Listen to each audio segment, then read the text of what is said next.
네, 거액을 빌린 뒤에 잠적했다는 의혹을 받는 래퍼 마이크로닷 부모의 사건을 시작으로 과거 연예인들의 부모가 돈을 빌린 뒤에 갚지 못했다는 이 폭로가 잇따르고 있습니다. 이른바 부모 비투 폭로가 연예계를 뒤흔들고 있는 이런 모양새인데요. 취재 기자 연결해 보겠습니다. 최두희 기자. 네, 문화부입니다. 예, 일단 연예계에서 이른바 부모 비투 관련한 폭로들이 지금 계속 나오고 있는데 이 경과에 대해서 먼저 좀 정리를 해볼까요? 네, 청와대 국민청원 게시판을 중심으로 연예인들의 부모가 돈을 빌리고 갚지 않았다는 폭로가 줄을 잇고 있습니다. 시작은 래퍼 마이크로닷 부모의 사기 논란이었는데요. 이어 래퍼 도끼도 과거 어머니의 사기 의혹이 도마 위에 올랐습니다. 도끼의 어머니가 외환 위기 직후 중학교 동창으로부터 1,000만 원을 빌린 뒤 잠적했다는 의혹이 한 매체를 통해 제기된 겁니다.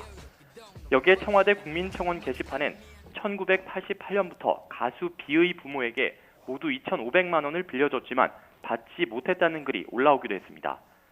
예. 또 걸그룹 마마무의 멤버죠. 휘인의 아버지가 2천만 원을 빌렸다가 갚지 않았다는 내용의 법원 판결문 등이 공개되기도 했습니다. 네. 그런데 지금 이런 비슷한 의혹들이 올라오고 있는데 연예인들에 따라서 지금 대응 방식이 굉장히 다른 것 같습니다. 네, 그렇습니다. 먼저 가수 B 측은 고인이 되신 어머니에 관한 일이라며 피해자를 만나 원만히 해결하겠다는 조심스러운 입장을 보였습니다.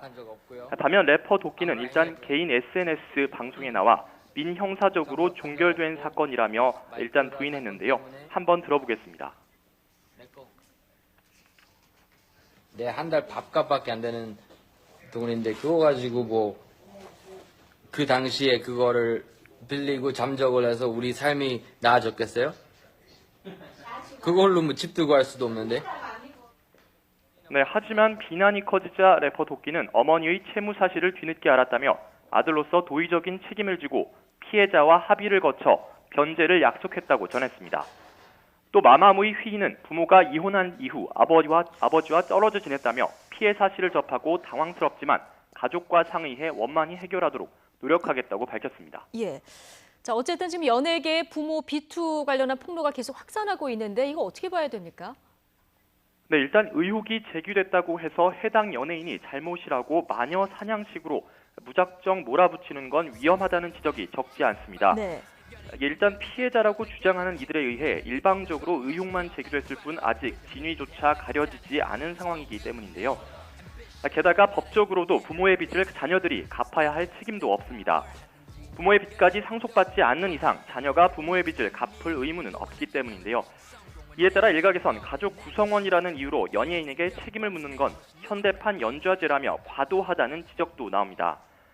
반면 연예인은 대중의 관심을 받는 공인이기 때문에 사회적 책임을 다해야 한다는 시각도 있습니다. 다만 이번 의혹을 놓고 일부 연예인들의 대응 태도에 문제가 있다는 지적도 있습니다.